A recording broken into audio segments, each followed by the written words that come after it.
Jangan bersedih jika dianiaya, dilecehkan, dihina, atau dizalimi. Syekhul Islam Ibnu Taimiyah mengatakan bahwa orang mukmin itu tidak akan menuntut, tidak akan menghina, dan tidak akan memukul. Jadi kalau kamu merasa seorang mukmin, ya tidak sepantasnya lah kita untuk melakukan hal-hal yang menyakiti orang lain, baik itu menganiaya orang lain, melecehkan orang lain, menghina orang lain, apalagi menzalimi orang lain. Ya, karena itu balasannya berat sekali. Apa yang kita perbuat pasti akan kita tuai juga hasilnya. Jadi kalau kita mau mendapatkan hasil yang baik, ya jangan melakukan keburukan. Serta jangan bersedih dan simpanlah pujian orang dengan tetap melakukan kebaikan kepada orang lain. Ada seorang yang mulia berbuat baik kepada seorang penyair yang dia tolong setelah penyair tersebut ditimpa sebuah musibah. Maka berkatalah penyair itu memujinya. Seorang bocah yang tumbuh dihujani kebaikan oleh Allah. Rona mukanya menampakkan segala kemuliaan. Tatkala melihat kemuliaan, maka digantilah pakaiannya. Dan dia memakai selendang seluas pakaiannya. Seakan bintang Kartika menggantung di keningnya, di lehernya ada bintang Syir'ah, dan di wajahnya ada bulan purnama. Jangan bersedih jika dihadapkan pada kesulitan-kesulitan, permasalahan, dan halangan. Kesabaran itu lebih memberikan kedamaian daripada kesedihan, dan ketabahan lebih memberikan hal-hal yang positif daripada kelemahan. Orang yang dengan kesadarannya sendiri tidak bersabar, maka keadaanlah kemudian yang akan memaksanya bersabar. Al-Mutanabbi mengatakan, zaman telah menghujaniku dengan bencana, hingga hatiku tertutup dengan anak panah. Maka setiap kali aku kena anak panah, hancurlah pedang demi pedang.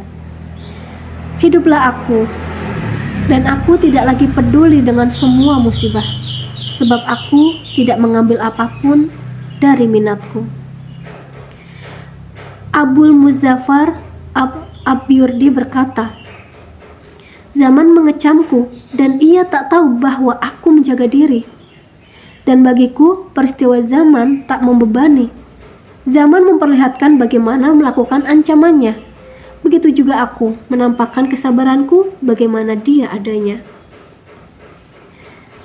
Jangan bersedih sebab Anda masih punya saudara dan orang yang mencintai Anda. Saya akan mempersembahkan beberapa bait syair. Jika mau, kamu juga bisa menyenandungkannya dengan lirih, karena ia akan memberikan rasa damai di dalam dada, tentang penyatuan hati dan pendekatan ruh ini. Salah seorang penyair mengatakan,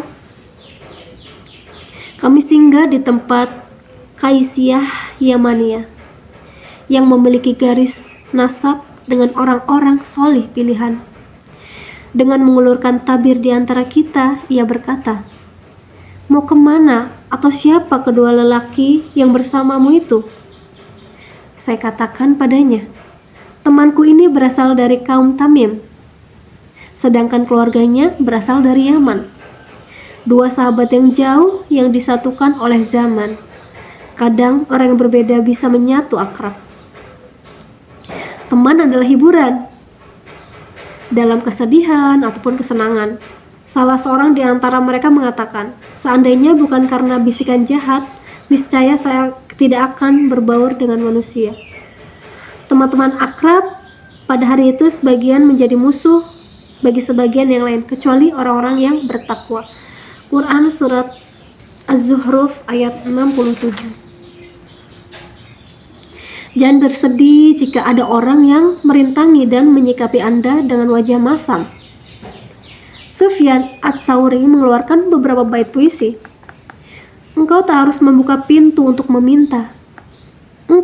Ketika orang tak mau memberi garam dan sepotong roti, minumlah dari air sungai Efrat dan berikan untuk minum orang yang makan bubur.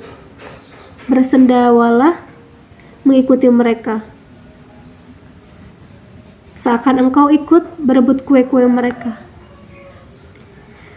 Sebuah gubuk yang terbuat dari kayu, kemah yang terbuat dari kain dengan roti gandum jauh lebih mulia ketika kita mampu menjaga kehormatan kita daripada istana yang indah, taman yang rindang, namun dipenuhi dengan keresahan dan kegundahan. Ujian itu ibarat penyakit yang pada saatnya nanti pasti akan sembuh. Barang siapa terburu-buru untuk membuangnya, maka kondisi tubuhnya akan semakin melemah dan akan semakin parah. Demikian pula dengan musibah dan ujian, yang pada saatnya nanti akan hilang bersama bekas-bekasnya. Oleh sebab itu, kewajiban orang yang mendapat ujian adalah bersabar, menunggu datangnya jalan keluar, dan senantiasa berdoa. Tapi sabar itu bukan berarti hanya diam ya. Sabar itu artinya kita ikhtiar, namun kita serahkan sepenuhnya hasilnya kepada Allah Subhanahu wa taala. Alhamdulillah, terima kasih yang sudah nonton sampai akhir ini. Semoga teman-teman semua mendapatkan jalan keluar atas segala masalah yang dihadapi, mendapatkan kebahagiaan yang kekal, walaupun tidak ada yang kekal ya, maksudnya kita yang membuat kebahagiaan itu sendiri di hati kita yang menciptakan itu sendiri. Alhamdulillah, Masya Allah banget ya, gak terasa kita sudah memasuki 10 malam terakhir Ramadan. Yang kita harapkan adalah semoga amal ibadah kita semua diterima oleh Allah Subhanahu wa taala, dosa-dosa kita diampuni semuanya, dan kita mendapatkan malam Lailatul Qadar, malam yang lebih baik daripada 1000 bulan. Jangan lupa amalkan zikir ini, Allahumma innaka afuwun tuhibul afwa fa'fu anna. Ya Allah, ampunilah dosaku, sesungguhnya Engkau Maha Pengampun, Engkau menyukai orang-orang yang minta ampun kepadamu, maka ampunilah kami ya Allah. Allahumma innaka afuwun tuhibbul afwa fa'fu anna. Amin amin ya rabbal alamin. Terima kasih yang sudah nonton sampai akhir ya. Jangan lupa support terus channel ini, like, komen, dan subscribe, dan share sebanyak-banyaknya teman-teman, sobat literasi, keluarga, ataupun siapapun itu, siapa tahu mereka juga butuh nasihat atau ilmu ini. Sampai bertemu lagi insya Allah di video selanjutnya. Wassalamualaikum warahmatullahi wabarakatuh.